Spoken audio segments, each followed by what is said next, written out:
I'm here with Mark Munoz. Mark, you were telling me earlier that, of course, you were injured, and today's your first day from being back. Yeah. How does it feel? It feels great. Actually, this is my first time sparring since my injury. So my first day back was actually Tuesday. Oh. So I've been training, and I was cleared. I'm a month ahead of schedule.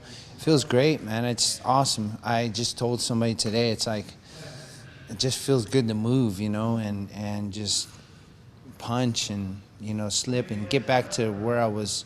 I'm not where I should be right now, but obviously it just feels good to move and spar and train with the guys. In about a month span, I should be ready to go full bore. So, I mean, my arm is actually going straight now. Before it was only going this far.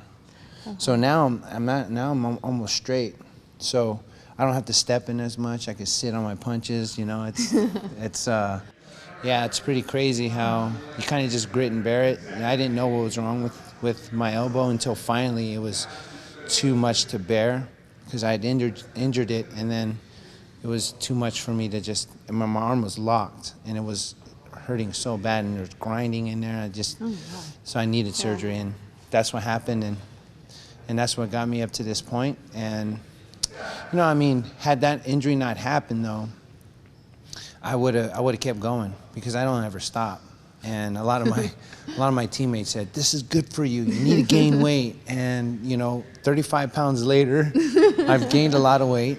But they said this is good for me, and a lot of my guys said you needed to rest, and because I fought for 2 years straight. This would have been my 5th fight in about 15 months, 14, 15 months, and I fought 8 times already, in 2 years. So I mean it's a lot of fights, and I just never stopped. So I'm one of the more active guys on the roster, on the UFC roster, and I think I needed this rest, and so. But now it's like, man, stop resting. I need to do some stuff. So it's cool though. I mean, you got to be positive. You can't ever dwell on what could have been, but you just got to strive for what's going to happen, and I'm striving to get that title around my waist. So. Yeah, so talking about that, I know you were supposed to go against Chael Sonnen, but Yep. Unfortunately it didn't fall through because of your injury. Yep. So what's going to happen now? Like, what's next for you? So what's next for me right now, I'm kind of just, whatever the UFC brings me, but I'm just going to keep poking and prodding and say, I want that title, because I feel that I've fought and I've done everything I can to get that title shot. And, an injury shouldn't cost me a title shot. Because I stepped in, and I stepped in a lot of times. So yeah, I don't know. I think it's one fight title shot, but maybe it's a title shot right off the bat. But we'll see. There's a lot of fights that have to play out, and right now, I'm just concentrating on getting better and sharpening my game still, and I'm pretty excited. I'm in a good spot.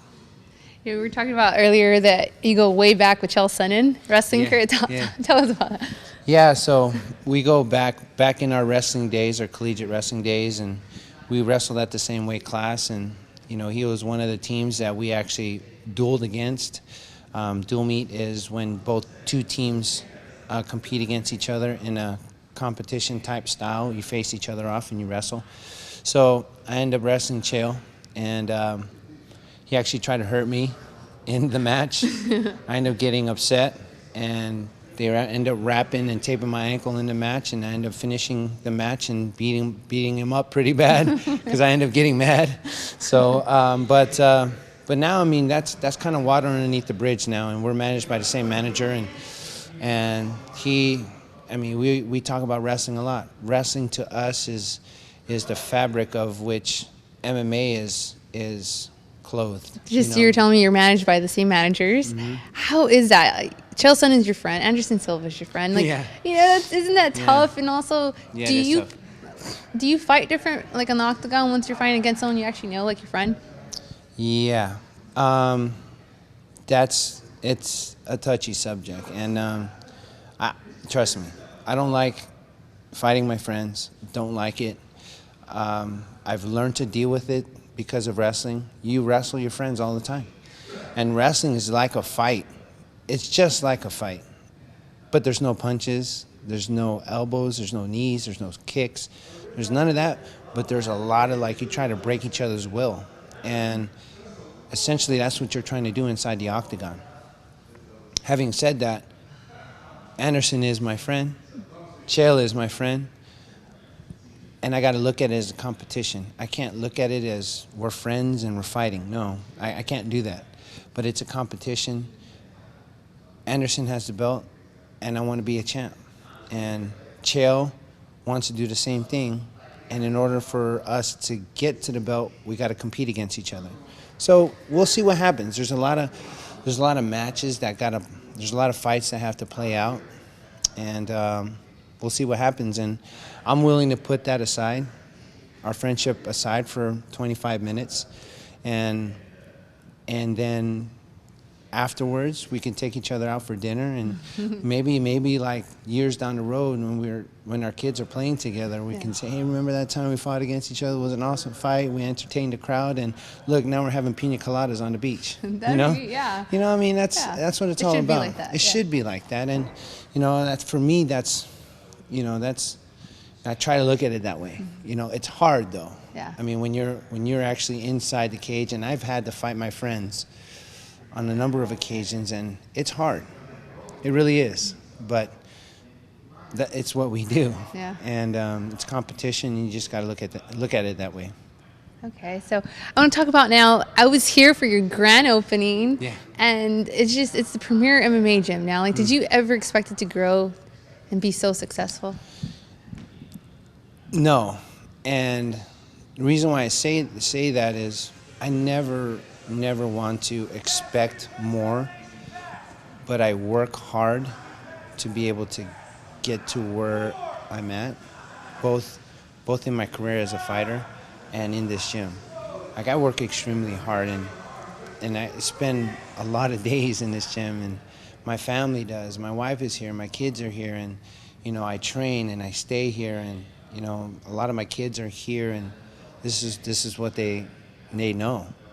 And the same in my fight career. I train so hard, 5-6 hours a day I train, and you know, it's what I do. So I never ever thought, when my partner came up to me and said, I want to open up a gym, I'm like, oh, cool, man. Tell me how I can help you. And he's like, yeah, but I want you to be a part of it. I'm like, what? You serious? I'm like, I don't know anything about business. He goes, I do, but I want you to run it, and I want you to be there. He goes, just you being there and you running the programs, you know, I mean, you having a background in coaching and teaching, that's what we need in this gym. And so ever since then, you know, I'm with my knowledge in wrestling, because I coached, you know, Division I wrestling for almost 10 years. And with my knowledge in wrestling, and I actually I was getting my master's in sports psychology, which is basically a master's in coaching. All I got to do is get my thesis. I got to talk to my advisor at Sac State. So, Dr. Smith, I'm actually going to talk to you about my master's and my thesis, and we're going to get it done. Well, Mark, thank you so much for your time, and we wish you a speedy recovery. Awesome. Thank you.